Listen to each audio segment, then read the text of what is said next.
इस वक्त की अहम खबर सुप्रीम कोर्ट से है, जहां कांग्रेस नेता शशि थरूर और उनके अलावा कई पत्रकार राजदीप सरदेसाई और अन्यों को सुप्रीम कोर्ट से एक राहत मिली है। सुप्रीम कोर्ट ने उनकी गिरफ्तारी पर रोक लगा दी है। साथ ही सुप्रीम कोर्ट ने नोटिस जारी किया है और इस पूरे मामले पर अब 2 हफ्ते बाद सुप्रीम कोर्ट सुनवाई करेगा।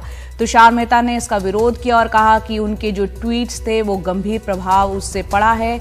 आपको बता दें 26 जनवरी को किसानों की ट्रैक्टर रैली के दौरान एक प्रदर्शनकारी की मौत के मामले में कथित तौर पर असत्यापित खबर साझा करने के आरोप में इनके खिलाफ एफआईआर दर्ज की गई थी, जिसके खिलाफ ये लोग याचिका लेकर पहुंचे थे और एफआईआर को रद्द करने की मांग की गई थी। अब 2 हफ्ते बाद इस मामले में सुनवाई है।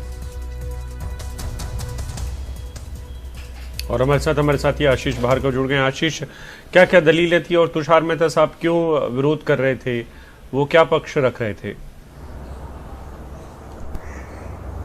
जी देखिए, वो दिल्ली पुलिस की तरफ से आए थे और उनका ये कहना था कि जो ट्वीट थे वो काफी गंभीर श्रेणी के थे और बहुत नुकसानदायक वो ट्वीट थे। लाखों लोगों ने उसको फॉलो किया और उसकी वजह से 26 जनवरी के दिन इस तरह के हालात बने।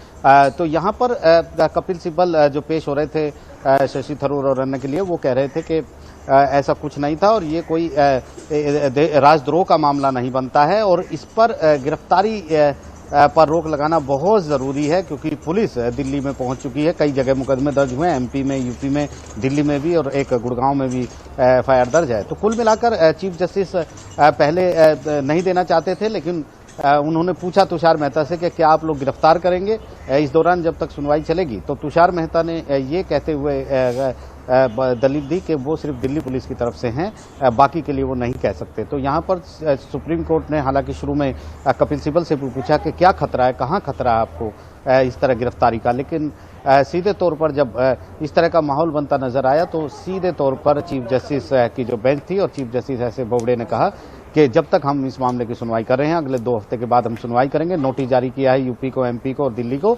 और तब तक कोई भी गिरफ्तारी नहीं हो सकती, किसी को भी गिरफ्तार नहीं किया जा सकता। तो एक बड़ी राहत इस पूरे केस में मिली है और सुप्रीम कोर्ट के सामने अब सभी राज्यों को आना पड़ेगा, पुलिस को आना पड़ेगा और दलीलें रखनी पड़ेगी कि किस तरीके से इस केस में उन्होंने ठोस ये एफआईआर दर्ज की है और किसी भी तरह की कोई बदले की भावना या किसी तरह की अन्य भावना कोई नहीं है। तो सुप्रीम कोर्ट से एक बहुत बड़ी राहत इन लोगों को मिली। जी, सुप्रीम कोर्ट से एक बड़ी राहत मिली है। आशीष, बहुत ही संक्षेप में उस ट्वीट का भी आप जिक्र कर दें जिसके बाद ये एफआईआर दर्ज की गई है।